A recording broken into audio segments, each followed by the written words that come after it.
আজকে আগামী দিনের রাষ্ট্র পরিচালনার কিছু নীতি নির্ধারণ বা প্রস্তাবিত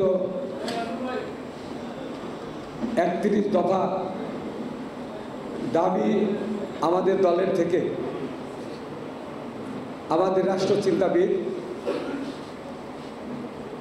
আমাদের জননেতা তারেক রহমানের পক্ষ থেকে এই 31 দফা দাবির রাষ্ট্র মেরামত এই বিষয়ে আজকের এই আলোচনা সভার সিনাসপদ সভাপতি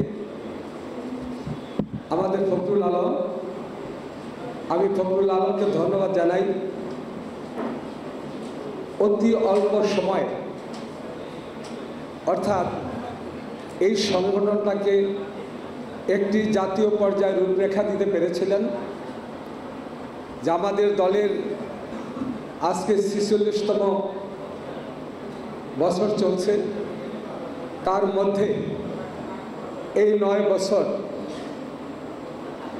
অর্থাৎ 8 বছর পূর্বে আমি ফখরুলকে দেখেছি কোথাও 20 জন, কোথাও 25 জন করে বিভিন্ন সময় বিভিন্ন কর্মসূচি, কখনো 100, কখনো 150, অর্থাৎ পর্যায়ক্রমে তার নেতৃত্বের মধ্যে দিয়ে আজকে এই প্রতিষ্ঠানটি একটি বিশাল প্রতিষ্ঠানের রূপ ধারণ করেছেন।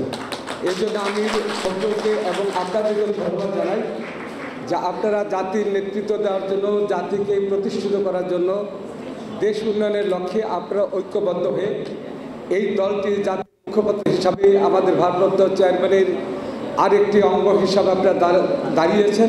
এর জন্য আপনাদেরকে ধন্যবাদ জানাই। বন্ধুরা আমার, উপস্থিত আছেন আমার অত্যন্ত শ্রদ্ধাবান ব্যক্তি, দীর্ঘদিন তার চিকিৎসা সেবার মধ্যে থেকেও এ দলের জন্য যে অক্লান্ত পরিশ্রম করেছেন, তার সাথে প্রায় আমার 30 বছরের পূর্বের সম্পর্ক, অর্থাৎ এই সংগঠন দিয়ে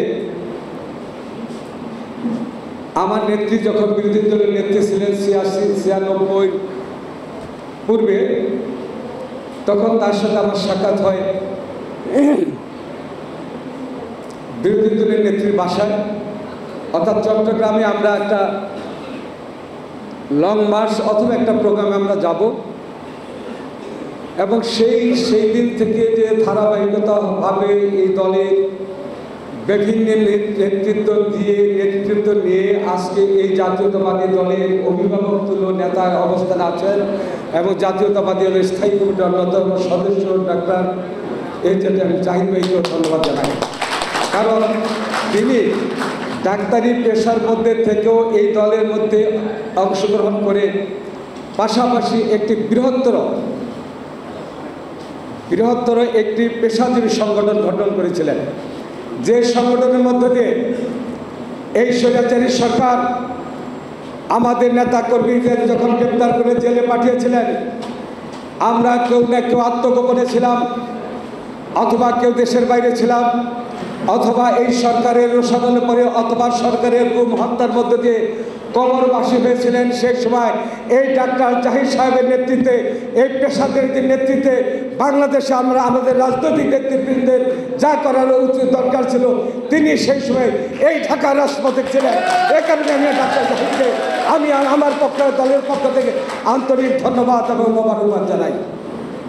উপস্থিত আছেন ছাত্র রাজনীতির কিংবদন্তি, জাতীয়তাবাদী ছাত্র দলের সাবেক নেতা, সাবেক সাধারণ সম্পাদক এবং বাংলাদেশ জাতীয়তাবাদী দলের সম্মানিত যুগ্ম মহাসচিব, আমার অত্যন্ত আপনজন জনাব খায়রুল কবির খোকন সহ আমাদের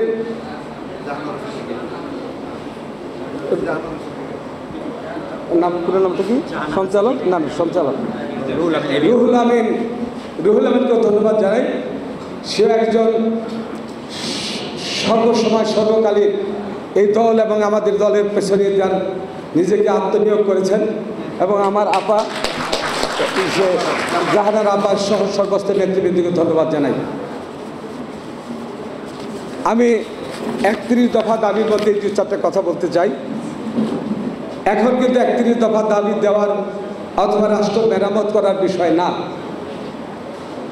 কিন্তু আমাদের নেতা তারেক রহমান কতটুকু দূরদর্শী নেতা হলে তিনি বিরোধীদের অর্থাৎ দেশের বাইরে থাকা অবস্থায় দেশের সংকটকালীন সময় তিনি রাষ্ট্র ক্ষমতা যান নাই, তারও আগেই তিনি জাতির উদ্দেশ্যে জাতির মেঘনাকাটার হিসাবে উপস্থিত হয়ে হিসাবে তিনি 31 দফা মেরামত কর্মসূচি ঘোষণা দিয়েছেন। আমি এই দফাটা ঘোষণা দেওয়ার পরে আমি চিন্তা করলাম যে মেরামত শব্দটা কি। আমাদের জিয়াউর রহমান, এ দলের প্রতিষ্ঠাতা জিয়াউর রহমান, এদেশের স্বাধীনতার ঘোষক জিয়াউর রহমান ক্ষমতায় আসার পূর্বে নির্বাচনের আগে তিনি 19 দফা কর্মসূচি ঘোষণা করেছিলেন। শেখ মুজিব তার শাসনামলে পঞ্চবার্ষিক কর্মসূচি ঘোষণা করেছিলেন। আমাদের নেত্রী তার শাসনামলে জিয়াউর রহমানের সেই 19 দফা কর্মসূচির মধ্যে দেশের সমস্ত কর্মকাণ্ডের মধ্যে অংশগ্রহণ করেছিলেন। স্বৈরাচারী এরশাদ 18 দফা কর্মসূচি দিয়েছিলেন। শেখ হাসিনা জাতিকে ধ্বংস করে দিয়েছিলেন, দেশের স্বাধীনতাকে পরনির্ভরশীল করে দিয়েছিলেন, দেশের অর্থনীতিকে ধ্বংস বা বিপর্যস্ত করে দিয়েছিলেন, গণতন্ত্রকে নির্বাসন দিয়েছিলেন। তিনি ঘোষণা দিয়েছিলেন ডিজিটাল বাংলাদেশ। আজকে কোথায় সেই ডিজিটাল বাংলাদেশের নেত্রী? সেই তিনি জিয়াউর রহমান স্বাধীনতার ঘোষণা দিলে বাংলাদেশ স্বাধীন হতো না। জিয়াউর রহমান স্বাধীনতার ঘোষণা না দিলে মুক্তিযুদ্ধের চেতনার মধ্য দিয়ে, সশস্ত্র বিপ্লবের মধ্য দিয়ে, 9 মাসের বিপ্লবের মধ্য দিয়ে 30 লক্ষ নারীর বুকের তাজা রক্ত দিয়ে এদেশের মানচিত্র অর্জন করেছেন জিয়াউর রহমানের নেতৃত্বে। জিয়াউর রহমানের নেতৃত্বে সেই জিয়াউর রহমানকে স্বৈরাচারী শেখ হাসিনা বলতেন, দেশশত্রী বলতেন, তাকে বলতেন পাকিস্তানের অনুচর, পাকিস্তানের গুপ্তচর। আরেকদিকে সেই শেখ মুজিব যখন ক্ষমতায় এসেছিলেন, জিয়াউর রহমান নামটি পর্যন্ত শেখ মুজিবও গ্রহণ করে নাই। যিনি নেতৃত্ব না দিলে দেশের স্বাধীনতা আসতো না, যিনি নেতৃত্ব না দিলে বাংলাদেশ স্বাধীন হতো। সেই জিয়াউর রহমানকে শেখ মুজিব এবং শেখ হাসিনা প্রত্যাখ্যান করেছিলেন। একটা মাত্র কারণ ছিল, জিয়াউর রহমান যদি বেঁচে থাকে, স্বাধীনতা 1000 বছর বেঁচে থাকবে বাংলাদেশের মানুষের কাছে। জিয়াউর রহমান যদি বেঁচে থাকে, গণতন্ত্রের শব্দ আসলে এই জিয়াউর রহমান বেঁচে থাকবে যতদিন গণতন্ত্র থাকে। এ কারণেই বলবো, শেখ মুজিব তার পঞ্চবার্ষিকী ঘোষণা দিয়ে বাংলাদেশকে তলাবিহীন থুরিতে পরিণত করেন। প্রায় আমাদের 40,000 মাইল বুক খালি করেছিলেন। সমস্ত গণতন্ত্রকে ধ্বংস করে দিয়ে একদলীয় শাসন ব্যবস্থা কায়েম করেছিলেন ওই স্বৈরাচারী শেখ মুজিব পঞ্চবার্ষিকী ঘোষণা করে। তারপরে আমার জিয়াউর রহমানের আবির্ভাব এদেশের সিপাহী বিপ্লবের মধ্য দিয়ে তিনি ঘোষণা করেছেন, দেশে যাহা কিছু হয়েছে সমস্ত কিছু ফরগেট, আসুন আমরা ঐক্যবদ্ধ হই, দেশ থেকে গড়ি, দেশ থেকে গঠন করি, গণতন্ত্র মানুষের হাতে ফিরিয়ে দেয়।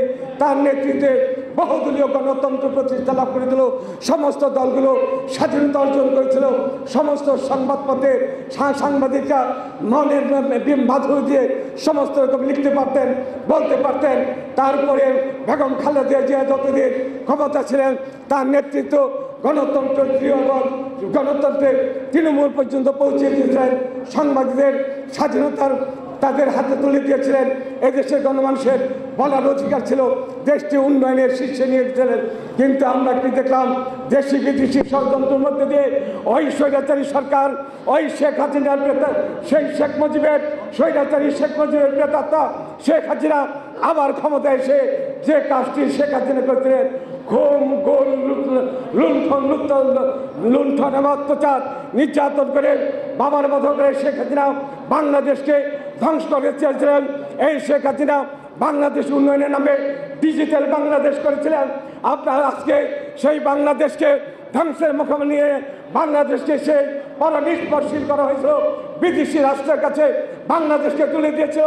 যে কারণে 18 সালের নির্বাচনে হোসেন মোহাম্মদ, 14 সালের নির্বাচনে, 18 সালের নির্বাচনে আমরা নির্বাচনে যেতে চাই নাই।